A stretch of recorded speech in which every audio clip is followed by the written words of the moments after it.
Issue 1.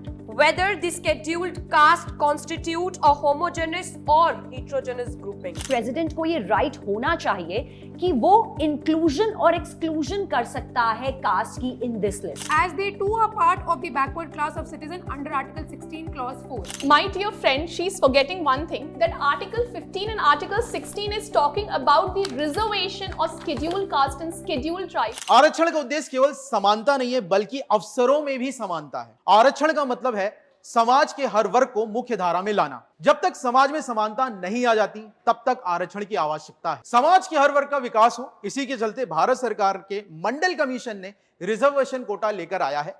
और अभी हाल ही में सुप्रीम कोर्ट में एक केस आया जहां यह डिसाइड करना था कि जो हमारी रिजर्व क्लासेस है क्या उसका सब क्लासिफिकेशन होना चाहिए, एससी और एसटी कैटेगरी को होमोजीनियस या हेट्रोजीनियस कैटेगरी कंसीडर करना है.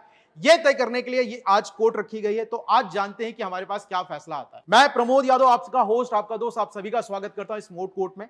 और आज हम जिस केस के बारे में बात कर रहे हैं, This court will hereby decide whether sub-classification of SCs can be done or not.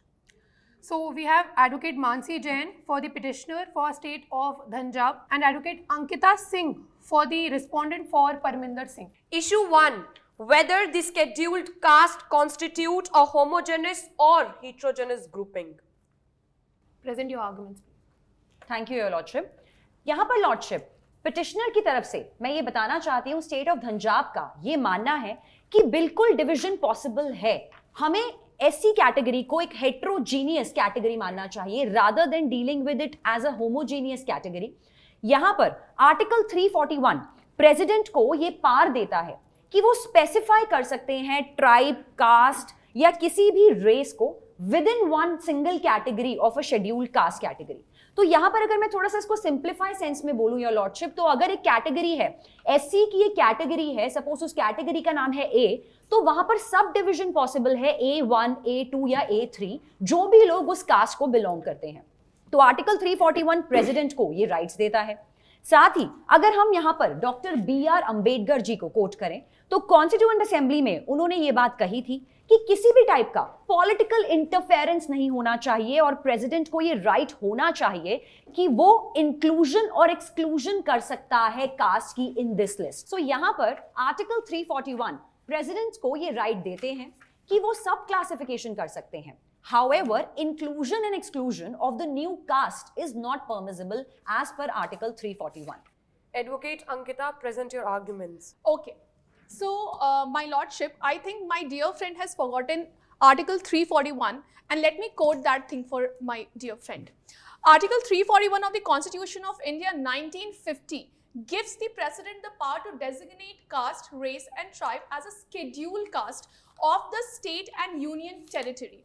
The President can do this by consulting the state governor and making a public notification. Parliament can also include and exclude any caste, race or tribe from the President notification there through law. So, from this article, my lordship, this article is basically stating that this article nowhere is stating about the sub-classification of the scheduled caste or scheduled tribe. It is basically designating the President to take out the list of the scheduled caste or scheduled tribe for the state. And if we are talking about the list of the scheduled caste, then for that the President can take the advice from the state governor in respect that if any category is, अगर उनके state में कोई ऐसी category है sir जो आपके ये backward हो चुकी है educationally या socially या financially, तो उनको आपका scheduled caste या scheduled tribe के अंदर reservation grant किया जा सकता है. बट ये आर्टिकल कहीं भी ये चीज डेजिग्नेट नहीं करता है कि यहाँ पे सब classification is allowed under article 341. So we will be moving towards the issue 2, which is, are all caste in the SC list to be treated similarly? If the sub-classification is permitted in case of OBCs as a part of the backward class of citizen under Article 16 Clause 4, can sub-classification be permitted in case of SCs and STs as they too are part of the backward class of citizen under Article 16 Clause 4? Present your arguments, please. Thank you my lordships. यहाँ पर article 38 sub clause 2 of constitution को मैं coat करना चाहूंगी. यहाँ पर article 38 sub clause 2 के हिसाब से अगर किसी को भी अनइक्वल स्टेटस मिल रहा है योर लॉर्डशिप, तो शेड्यूल कास्ट की किसी कैटेगरी को अगर अनइक्वल ट्रीटमेंट मिल रहा है तो यहां पर स्टेट के पास ये पार होती है कि उनको सेम प्लेन पर लेके आने के लिए स्पेशल ट्रीटमेंट दिया जा सकता है। तो ये स्पेशल ट्रीटमेंट तभी मिलना चाहिए क्योंकि जो बाकी की क्लासेस हैं उसी के अंदर, मैं शेड्यूल कास्ट की अगर बात करूं तो जो बाकी की क्लासेस हैं जब वो ऑलरेडी सुपीरियर हो चुकी हैं in the matters of educational areas, economic areas, social areas, तो यहां पर जिन भी कैटेगरीज को, सेम अगर कास्ट की बात करें तो जिन कैटेगरीज को अगर अभी तक बेनिफिट नहीं मिला तो क्या उनको भी इक्वल फुटिंग पर लाने के लिए ये जरूरी नहीं है कि आर्टिकल 341 को आर्टिकल 38(2) के साथ इंटरप्रेट किया जाए। Advocate Ankita Singh, present your arguments. Thank you, my lordship. My lordship, again, my dear friend, she's forgetting one thing, that Article 15 and Article 16 is talking about the reservation or scheduled caste and scheduled tribe, respectively, in educational institution and workplace. मतलब article 15 हमारा उस reservation के बारे में बात कर रहा है जो रिजर्वेशन हम लोग एजुकेशन इंस्टीट्यूशंस में दे रहे हैं, एंड आर्टिकल 16 मेरा उन रिजर्वेशंस के बारे में बात कर रहे हैं जहां पे हम रिजर्वेशंस ये पब्लिक एम्प्लॉयमेंट में प्रोवाइड कर रहे हैं। अब आप मुझे प्लीज ये बताएं कि जो मेरा सब क्लासिफिकेशन है वो कैसे पॉसिबल हो सकता है, क्योंकि ये तो हमारे संविधान में दिया ही हुआ नहीं है। सो आर्टिकल 15 एंड आर्टिकल 16 जो है वो आपका रिजर्वेशन प्रोवाइड कर रहा है public employment and educational sector में। Like for example, if we are talking about article 15, तो वो रिजर्वेशन प्रोवाइड करता है हमारे एजुकेशनल या जहां भी हम लोग पढ़ने के लिए जा रहे हैं उन संस्थानों में, ये अपने एजुकेशनल इंस्टीट्यूशंस के बारे में वहां पे रिजर्वेशन की बात की गई है।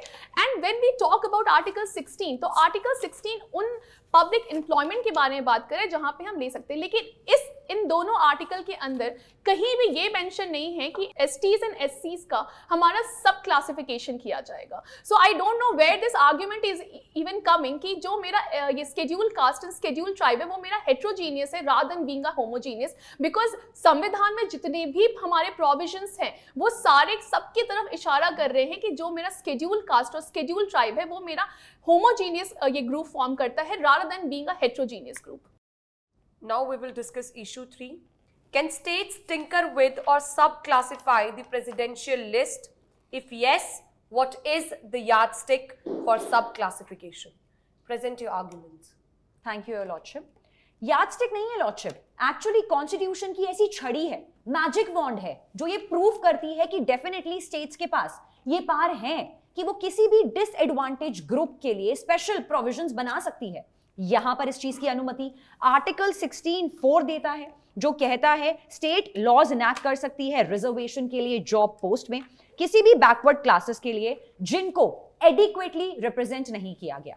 यहां पर न्यूमेरिकल रिप्रेजेंटेशन की बात नहीं हो रही है लॉर्डशिप, बात हो रही है यहां पर इफेक्टिव रिप्रेजेंटेशन की। तो अगर क्वांटिफेबल और एम्पेरिकल डेटा ये शो करता है कि एक पर्टिकुलर शेड्यूल कास्ट के अंदर कोई पर्टिकुलर ऐसी कास्ट है जिनको प्रॉपर इफेक्टिव रिप्रेजेंटेशन नहीं मिला है, तो वहां पर उनको या स्पेशल प्रोविजन जरूर मिलनी चाहिए। यहां पर अगर हम आर्टिकल 15 सब क्लॉज 4 और आर्टिकल 15 सब क्लॉज 5 की भी बात करें तो कॉन्स्टिट्यूशन के हिसाब से स्टेट के पास वहां पर भी ये पावर्स ग्रांटेड है, लेजिस्लेचर के पास ये पावर्स ग्रांटेड है कि वो स्पेशल प्रोविजंस बना सकते हैं डिसएडवांटेज ग्रुप के लिए। योर लॉर्डशिप्स, अगर भारत माँ के लोग अपनी जनता के लिए नहीं सोचेंगे तो किसके लिए सोचेंगे? कौन सोचेगा ऐसे लोगों के लिए? अगर हम नहीं सोचेंगे, हमारी सरकार नहीं सोचेगी।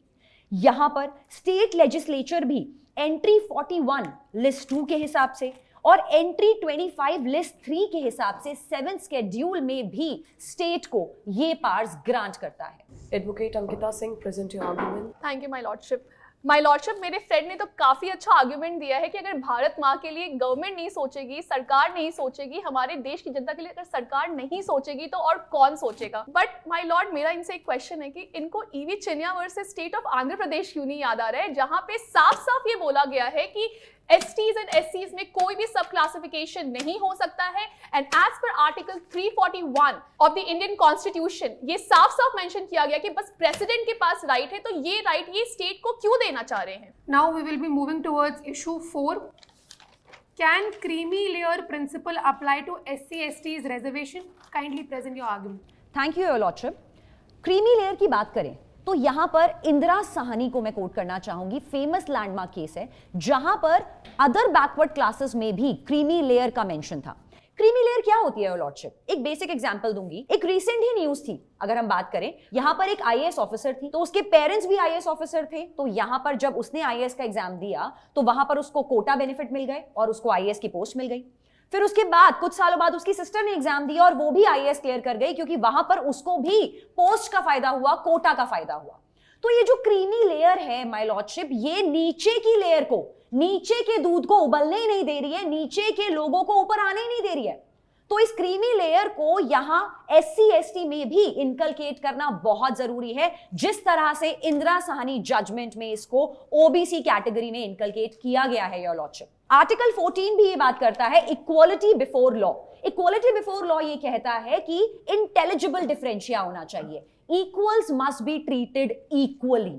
तो जो क्रीमी लेयर है उनको स्पेशल ट्रीटमेंट मिल रहा है और उनके स्पेशल ट्रीटमेंट की वजह से जो बाकी के डिसएडवांटेज ग्रुप हैं उनको यहां पर कोई बेनिफिट नहीं मिल रहा है योर लॉर्डशिप्स। तो क्रीमी लेयर का प्रोविजन एससी कैटेगरी में भी आना चाहिए। तो यहां पर योर लॉर्डशिप, ये जो क्रीमी लेयर बन रही है यहां पर एससी कैटेगरी में, उसको रिमूव करना जरूरी है। इसमें तो मतलब लॉर्डशिप बस मैं अदरवाइज यही कहना चाहूंगी कि जैसे हमारी जनता बोलती है कि भाई तुम नौकरी भी ले जाओ, छोकरी भी ले जाओ, दिल भी ले जाओ, जान भी ले जाओ, दौलत भी ले जाओ, शौहरत भी ले जाओ, तो जिएगा कैसे इंसान? Kindly stick to your arguments. Apologies, your lordship. Advocate Ankita Singh, present your argument. Thank you, my lordship. My lordship, my friend is giving a very arguments each and every time by quoting maybe movies or by putting dialogues. ये my lordship. But my lordship, मुझे ऐसा लगता है कि जब कोई इंसान आगे बढ़ता है तो उसको देख के दूसरे इंसान को भी आगे बढ़ने की इच्छा तो होती है ना। तो नौकरी भी ले जाओ, छोकरी भी ले जाओ, ये सब क्लासिफिकेशन ऑफ एससीज और एसटीज में मैडम समझ नहीं आया मुझे। I will not stick to this argument and I'm not taking it again, ma'am. My friend, she has quoted landmark judgment of Indira Sahni versus Union of India in which it was clearly being mentioned कि कोई भी ऐसी category जो हमारी socially पीछे है या economically पीछे है या फिर वो हमारी फाइनेंशियली पीछे है, तो हमें पूरा का पूरा अधिकार है कि हम उनके अपलिफ्टमेंट के लिए उनको रिजर्वेशन प्रोवाइड करें। और रिजर्वेशन का बेसिक स्टार्टर ही ये था कि जितने भी हमारे अनइक्वल्स हैं उनको इक्वल लेके आए। तो मेरे हिसाब से कि जस्ट कोई एक कैटेगरी ऊपर बढ़ रहा है तो मेरे हिसाब से कि वो एक उस समाज के लिए प्रोत्साहन होना चाहिए और आगे बढ़ने के लिए। दूसरा, my friend she has coated Article 14, the first clause, but I am stating the second part of Article 14 where it is being clearly mentioned that equal protection of law. Equal protection of law साफ साफ ये बात करता है कि एक जैसे को एक जैसा ट्रीटमेंट दो। तो जब मैंने ये माना ही हुआ है कि जो स्केड्यूल कास्ट है वो मेरी होमोजीनियस कैटेगरी है, तो एक जैसे को एक जैसा ट्रीटमेंट मिल रहा है। अब उसमें से कोई बच्चा आ गया, कोई इंसान अगर पढ़ के आगे बढ़ गया, तो आई थिंक वो हमारे प्रोत्साहन का ये पात्र होना चाहिए, ना कि उनके अपलिफ्टमेंट को खींच लेना चाहिए। So after hearing all the arguments, this court declares that the states have a right to subclassify the scheduled castes notified in the presidential list with an objective to provide them with more preferential treatment in public employment and education. Considering issue 1, whether the scheduled caste constitute a homogeneous or a heterogeneous grouping, this court hereby declares that SCs एक homogeneous community है और इनके सब classification किए जा सकते हैं। Moving towards issue 2, are all castes in the scheduled caste list to be treated similarly? If the subclassification is permitted in case of OBCs as a part of backward classes of citizens, can the subclassification be permitted in the case of SCs and STs? Article 341, Clause 1 of the Constitution gives the President the power to specify the caste, races or tribes in a state which shall, for the purpose of this Constitution, be deemed to be scheduled castes in relation to the state or union territory as the case may be. Article 341, Clause 2 states that only the Parliament can include or exclude any caste, race or tribe from the list of scheduled castes. AV Chennaiah case में court ने कहा है कि schedule caste को same तौर पे यानी कि आइडेंटिकली ट्रीट करना चाहिए, क्योंकि कॉन्स्टिट्यूशन ने इनके लिए सेम फायदे सोचे थे बिना उनकी इंडिविजुअल बैकवर्डनेस को देख के।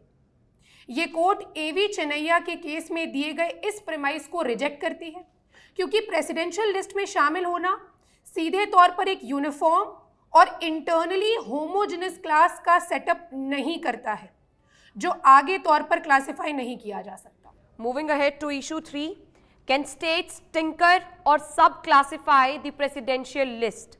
If yes, what is the yardstick for subclassification? After listening to the precedents, the power were to be limited for providing quotas in education and public employment to states' backward classes. But now, state in exercise of its power under Article 15 and 16 is free to identify the different degrees of social backwardness and provide special provisions to achieve the specific degree of harm identified. ये representation public services में एक effective representation की तरह होना चाहिए और खाली numerical representation पर नहीं होना चाहिए. So, the state must prove that the group and the caste carved out from the larger group of SC is more disadvantaged and inadequately represented, and this must be based on quantifiable data. Moving towards the last issue, can creamy layer apply in SC's reservation? States को creamy layer को पहचान करने के लिए और अलग करने के लिए एक पॉलिसी डेवलप करनी चाहिए, जो कि शेड्यूल कास्ट में क्रीमी लेयर को इस एफर्मेटिव एक्शन से एक्सक्लूड करे. As reservation should be limited to the first generation, and when the first generation attains a higher status through reservations, the subsequent generation should not be entitled to the same benefits. This court is thereby adjourned. तो अभी आपने देखा PW अदालत का another exciting episode. ये आपको insights देता है कि रियल लाइफ कोर्ट सेटिंग्स कैसी होती हैं और आपके आगे चल के कॉलेजेस में जो मूड कोर्ट्स होने वाले हैं उनका एक्सपोजर आपको यहाँ पर पीडब्ल्यू अदालत में मिलता है और आगे भी मिलता रहेगा. तो आज हम जान लेते हैं अब क्लैट पार प्रेप बैच के बारे में. सर मैम, जैसा कि आप जानते हो कि 15 अगस्त आ रहा है, इंडिपेंडेंस डे आ रहा है, तो बच्चों के लिए कुछ ना तो सरप्राइजेस होंगे जी. तो क्लैट प्रेप जो हमारा पावर प्रेप बैच है, इसके लिए कुछ रिगार्डिंग कुछ हमारे डिस्काउंट्स या सरप्राइजेस है हमारे पास. जी सर, बिल्कुल है सर. इस साल हम सेलिब्रेट कर रहे हैं 78th इंडिपेंडेंस डे और इसीलिए हम लेकर आए हैं एक बहुत heavy discount. This time we are providing power prep course at 29. एक सेकंड, अभी नहीं बोला मैम, अभी नहीं मैम, एक सेकंड, अभी बच्चे देख ले आराम से. बिल्कुल, अभी बिल्कुल, जल्दी सरप्राइज मैम रिवील नहीं करना है अभी. ठीक है मैम. हाँ जी मैम, बिल्कुल. और ये जो डिस्काउंट है, ये जो ऑफर्स हैं, हम सिर्फ एक बैच पे नहीं, पीडब्ल्यू क्लैट पे जितने भी बैचेस हैं, जितने भी पेड बैचेस हैं, उन सब सभी पे पे लेके आए. अप टू 70% ऑफ है from 14th to 19th of August. तो बता देते So, मैम बैच surprise- के बारे में बच्चों को बिल्कुल. एक बार. बिल्कुल ma'am. So this is the surprise CLAT Power Prep 2025 batch पे आपका इंडिपेंडेंस डे ऑफर है. ये जो बैच है, ये क्लैट और एले 2025 के स्टूडेंट्स के लिए है और ये बैच जिसका एक्चुअल प्राइस है 9,999, ये आपको मिल रहा है एट 2,978. आइए इस बैच की डिटेल्स देखते हैं. सबसे इंपॉर्टेंट यहाँ पे ये है कि ये क्लैट और एले 2025 स्टूडेंट्स के लिए है, जिसमें आपको 280 प्लस आवर्स के लाइव लेक्चर्स प्रोवाइड किए जाएंगे. आपको खजाना पैकेज जो है, जिसमें क्लैट के जितने भी बेस्ट फैकल्टीज के लेक्चर्स हैं 2024 के, ये आपको अवेलेबल किए जाएंगे. उसके साथ ही साथ 15 स्टडी प्लस प्रैक्टिस ई मॉड्यूल्स दिए जाएंगे. 20 मॉक टेस्ट सीरीज आपको दी जाएगी for both CLAT and AILET with video solutions, यानी कि आपके जितने भी क्वेश्चंस होंगे टेस्ट सीरीज में, उनको वीडियो सॉल्यूशंस के हेल्प से भी आप देख सकते हो, अपने आप को मार्क्स को टैली कर सकते हो. Along with that, there will be 150 plus DPPs, that is daily practice problems, जिसके साथ ही साथ आपको explanations दिए जाएंगे, कहाँ पे आप गलत हो रहे हो, आप उसको देख सकते So now guys, moving further, हमें पता है कि हम जितनी प्रैक्टिस करेंगे उतना हमारा चांसेस अच्छा हो जाता है किसी भी कॉम्पिटिटिव एग्जाम में क्वालिफाई करने का या अपने गोल तक पहुंचने का. सो गाइस, 30 आपको प्रैक्टिस टेस्ट मिल रहे हैं जहां पे आपको डिटेल एक्सप्लेनेशन दिए जाएंगे सारी चीजों के. उसके बाद 22 मंथली मैगजीन, जिसमें आपका current affairs and legal reasoning included रहेगा. Next 3000 plus question bank in DPP format and lecture notes. मतलब क्या है, practice makes the man perfect and you see PW CLAT ने आपको abundant resources and abundant material आपको दे रखा है for the practice. बिल्कुल Now, so there are many benefits for these batches. अब हम लोग आगे बढ़ेंगे. लास्टली मैम डाउट सपोर्ट जो है वो हमने मिस कर दिया. तो 24 आवर्स अगर आपको तैयारी में कभी भी ऐसा लगता है कि डाउट आ रहा है तो 24/7 आप डाउट सपोर्ट जो है, डाउट इंजन कहा जाता है, वहां पे आप अपने डाउट को टाइप कर सकते हो और आपको अकॉर्डिंगली रिप्लाई दिया जाएगा. मूविंग फॉरवर्ड, अब हम लोग यहाँ पे बात करने वाले हैं एक बहुत ही इंपॉर्टेंट सरप्राइज की. क्लैट 1 पास. मानसी मैम, क्या होने वाला है यहाँ पे? मैम मैं बताना चाहूंगी, इसके लिए I like to call Nikita ma'am along with me. Right, ma'am. Thank you very तो much. मैम क्या है ये क्लैट 1 पास? क्या इसमें बच्चों की कौन कौन से एग्जाम्स की तैयारी होने वाली है? मैम इसके अंदर तैयारी होने वाली है क्लैट, एलेट और ओलेट की. मैम इसके अंदर जैसे कि हमको पता है कि हम पढ़ा तो रहे हैं लेकिन बेसिक्स, अब बेसिक्स भी क्लियर कर रहे हैं, फाउंडेशन भी बिल्ड कर रहे हैं, लेकिन प्रैक्टिस तो करनी पड़ेगी ना. जितने क्वेश्चंस करोगे उतना अच्छा होता जाएगा. तो इसीलिए हम लेकर आए हैं क्लैट 1 पास, जिसके अंदर हम आपको प्रोवाइड कराएंगे बहुत सारे questions of all ranges, easy, medium, tough. और अब ma'am let's discuss the plan की क्या क्या प्राइसिंग रहने वाली है. बच्चों के पास ना यहाँ पे कॉम्प्रिहेंसिव प्लान है. अगर आप चाहते हैं 6 मंथ्स का प्लान लेना, अगर आप सोच रहे हैं कि आप दिसंबर 2025 क्लैट को टारगेट कर रहे हैं, तो यहाँ पर इस केस में आप 6 मंथ्स का प्लान ले सकते हो जो आपको 1999 में मिलेगा. यहाँ पर आपके पास 50% का हैवी डिस्काउंट है. और अगर मैम 9 मंथ्स के लिए बच्चा सोच रहा है तो फिर क्या ऑप्शन है? अगर बच्चा सोच रहा है 9 मंथ्स का प्लान लेने के लिए, वैसे तो उसका प्राइस था 7,999, लेकिन मैम अब उस पर है 68% ऑफ और ये आपको अब अवेलेबल होगा 2499 में. Right ma'am. तो बच्चा अगर बच्चा क्लैट, एलिट और ओलेट एग्जाम्स की भी तैयारी कर रहा है तो आप 9 मंथ्स प्लान लीजिए. और अगर आप सिर्फ क्लैट को टारगेट कर रहे हैं तो आप यहाँ पर 6 मंथ्स प्लान भी ले सकते हैं. Right ma'am. तो टेस्ट सीरीज के बारे में हमें प्रमोद सर बताना चाहेंगे. Yes sir. बिल्कुल मैम. सबसे पहली चीज तो अगर मैं बात करूं, किसी भी एग्जामिनेशन को क्रैक करने के लिए सबसे इंपॉर्टेंट चीज होती है प्रैक्टिस. और प्रैक्टिस के लिए मेरे से बहुत सारे कैंडिडेट पूछते हैं सर प्रैक्टिस कहां से करें, कोई बुक बता दो, कोई टेस्ट सीरीज बता दो. तो भाई पीडब्ल्यू आपकी ये जो प्रॉब्लम है उसका समाधान लेकर आया है, दैट इज 1 पास. और इसमें अगर मैं बात करूं तो आपको अलग अलग टेस्ट सीरीज देखने को मिलती है. अगर मैं यहां पे बात करूं, अगर आप 1 पास में एनरोल करते हो तो सबसे पहले क्लैट मॉक टेस्ट 2025 के आपको 35 टेस्ट मिलेंगे, एलिट के आपको 15, स्लैट के आपको 5, एलसैट के आपको 5 और MHCET के आपको 5, यानी टोटल 65 आपको क्या मिलने वाली है, टेस्ट सीरीज मिलने वाली है. आगे जब मैं बात करूंगा टेस्ट सीरीज ने, ये भी हमारे पास जैसे सेक्शनल टेस्ट की मैं बात करूं तो सेक्शनल टेस्ट यहाँ पे आपको क्लैट के भी मिलेंगे, एलिट के भी मिलेंगे और ओलेट्स के भी यहाँ पे टोटल 65 मिलने वाले हैं. और आगे मैं बात करूं, बहुत सारे कैंडिडेट होते हैं जिनको लगता है कि भाई मेरा ये चैप्टर वीक है, मैं इस चैप्टर के क्वेश्चंस लगाऊंगा तो मेरे मार्क्स अच्छे आएंगे, और हर बार जब मैं मॉक देता हूं तो मेरा ये वाले चैप्टर के क्वेश्चन बार बार गलत हो जाते हैं. तो उनके लिए भी क्या लेके आया है, सोल्यूशन लेके आया गया है, चैप्टर लेवल टेस्ट, चाहे लीगल रीजनिंग हो, इंग्लिश हो, लॉजिकल हो या फिर क्वांटिटेटिव टेक्निक हो, जिसके आपको 10-10, 20, 10 यानी टोटल 50 आपको यहाँ पे टेस्ट देखने को मिल रहे हैं. तो ये है कुछ अमेजिंग USPs जो पार प्रेप बैच के हैं. So if you are looking to prep for your CLAT in full, power prep 2025 batch is for you. Ma'am साथ ही साथ प्रैक्टिस के लिए आप 1 पास में भी इनरोल कर सकते हो, क्योंकि राइट नाउ ये हाई टाइम है कि इस समय आप जितना ज्यादा मॉक दें या फिर जितने ज्यादा टेस्ट दें, बहुत जरूरी है मैम अच्छा स्कोर करने के लिए. और इसके साथ ही साथ स्टूडेंट्स को लगता है कि किसी अन्य बैच में उनको ज्वाइन करना है, जैसे स्टूडेंट्स को लगता है बैकलॉग हो गया तो बूस्टर में ज्वाइन करना है, अपनी प्रेफरेंस के अकॉर्डिंग आप पीडब्ल्यू के एप्लीकेशन में जाके बैचेस को सर्च कर सकते हैं, उसके यूएसपीस को देख के आप किसी भी बैच को सिलेक्ट कर सकते हैं, क्योंकि हर एक बैच पे ऑफर आए हुए हैं. मैम बिल्कुल सही बात है. जैसा कि अगर मैं बात करूं तो ज्यादा समय नहीं बचा, ये 3 महीने बचे हैं, 3-3.5 महीने बचे हैं. इसमें कैसे प्रिपरेशन की जाए उसी हिसाब से इस बैच में हम लोग कंटेंट भी लेके जा रहे हैं. तो अगर आपने प्रिपरेशन स्टार्ट नहीं करी, this is the high time to start the preparation. So with this we would be ending. Right. Thank you. So that would be all. Thank you everyone. Thank you everyone. Thank you, sir.